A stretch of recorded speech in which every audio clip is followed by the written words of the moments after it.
I'm going to show you different positions for during your labour so that you're as comfortable as possible, and also so that the baby has space and wriggle room to keep moving into the ideal position, to keep moving down and out through the birth canal. The golden rule is to choose the position that is most comfortable to you in that moment. Hello, so I'm going to talk you through some positions and movements that are really useful during the birthing journey. And the first one is standing and leaning against the wall. So you can have different arm positions. So try and have a position where you can rest your head. And then you can move your hips. So you might be rocking backwards and forwards or doing a circle as I'm doing now.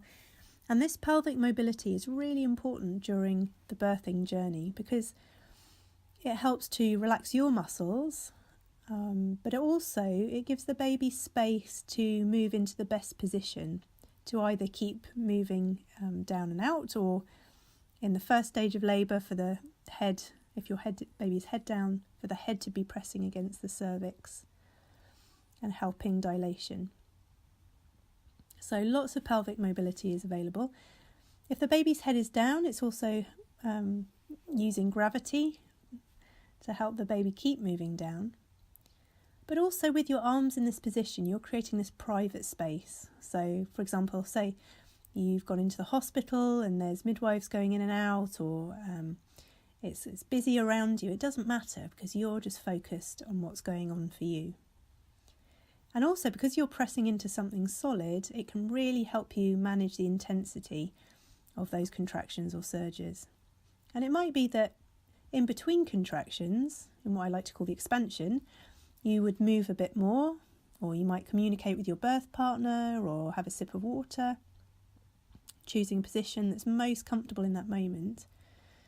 But then as you go into the contraction itself, you might find that you want to be a bit more still because you're really focusing on your breathing, you're really focusing on the different sensations. You can also hold around your partner's neck, and if you have a bit of a bend in your knees, it helps you get your pelvis into the right position. And the great thing is you can also get the oxytocin flowing, the love hormone, which helps get the contractions moving nicely. And you can also come to a more horizontal type position with your hands against the wall, or leaning onto a kitchen counter or a dining room table. And this can be really, really good if you're feeling the intensity of the contractions in your back. Because if you imagine your belly is creating this hammock shape for your baby's back to swing into, it can really get the weight of the baby off your back and make things a lot more comfortable. So just showing you a little bit further around. If you felt like it, you can move your legs. So you might sway your hips left and right, or you might lift the heels off the ground, helping to stretch out the feet. Because the feet support the pelvis, so if you can keep your feet nice and relaxed and open, it can help what's happening all the way up into the pelvis. So you might like to rest on your forearms, take some of the weight out of the body, and you might keep moving. You might come up for a while in between contractions, and then, oh no, it felt more comfortable, leaning forwards. So you're always choosing what's most comfortable in the moment. And you can also do this on a windowsill. So anything that's the right height, you can make it your own.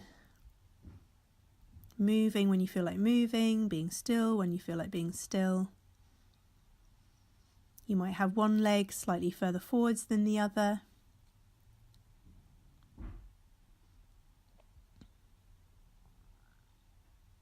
All the time trying to relax your face, letting your jaw release. Definitely have some space between the teeth, because there's a strong relationship between the face and the pelvic area. Okay, so let's try a different position. So this one is a kneeling, leaning position. And a lot of women, when they're left to their own devices, just following their instincts, would choose this position. Because it's, I guess, if the birthing journey is a bit longer, it's going to take less energy to be kneeling than it is to be on your feet. So I've padded my knees with lots of cushions, and then I'm leaning on something that feels like the right height. So gravity is still helping the baby move down because my shoulders are higher than my hips. And then you can rest during The expansion stage, just conserving your energy.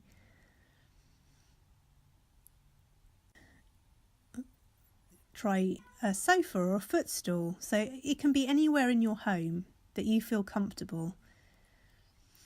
I've padded my knees again, trying to make myself as comfortable as possible. I've got a cushion underneath my arms, because you might be here for some time. You can come up onto your hands. It might feel nice to circle the hips, or you can sway backwards and forwards. But what can feel really good sometimes is to have an asymmetrical position. So if you have one foot forwards, it can again just give a little bit more space through the birth canal, through the pelvis. And you can see one of my other videos to actually see a model of the pelvis and why that helps. And you just put whichever leg forwards felt most comfortable. You can also use an exercise ball, or sometimes known as a birth ball or a Swiss ball. And what's really nice about this is that it moves with you. So you can be rocking from side to side, or you can circle and it will move with you. And then in between contractions, you could just flop over it, let it support the weight of your chest. You're still encouraging the baby into that optimal position with the baby's back away from your back.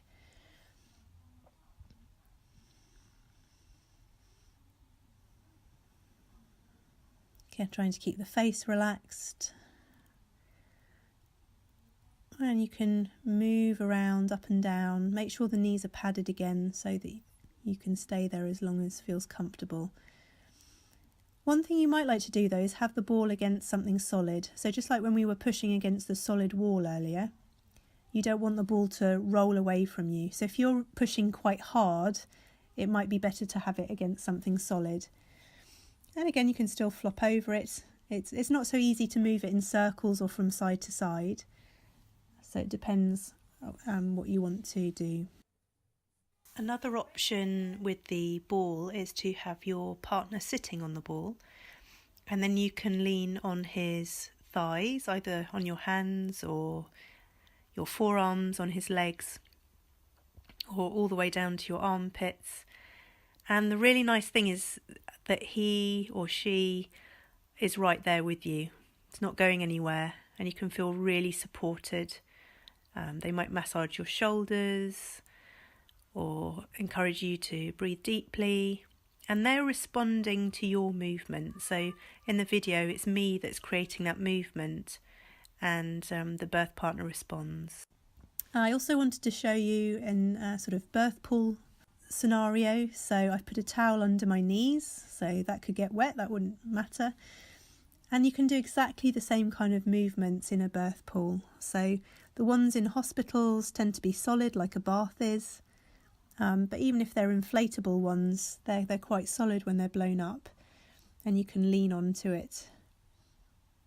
And the beautiful thing about the water is it takes some of the weight of your body, and you can still do those asymmetrical positions, having one knee forwards. And my second daughter actually arrived in this bath. You can also have some help from a friend and use a Rebozo or just a big cotton scarf to help relax the muscles, the fascia around the bump.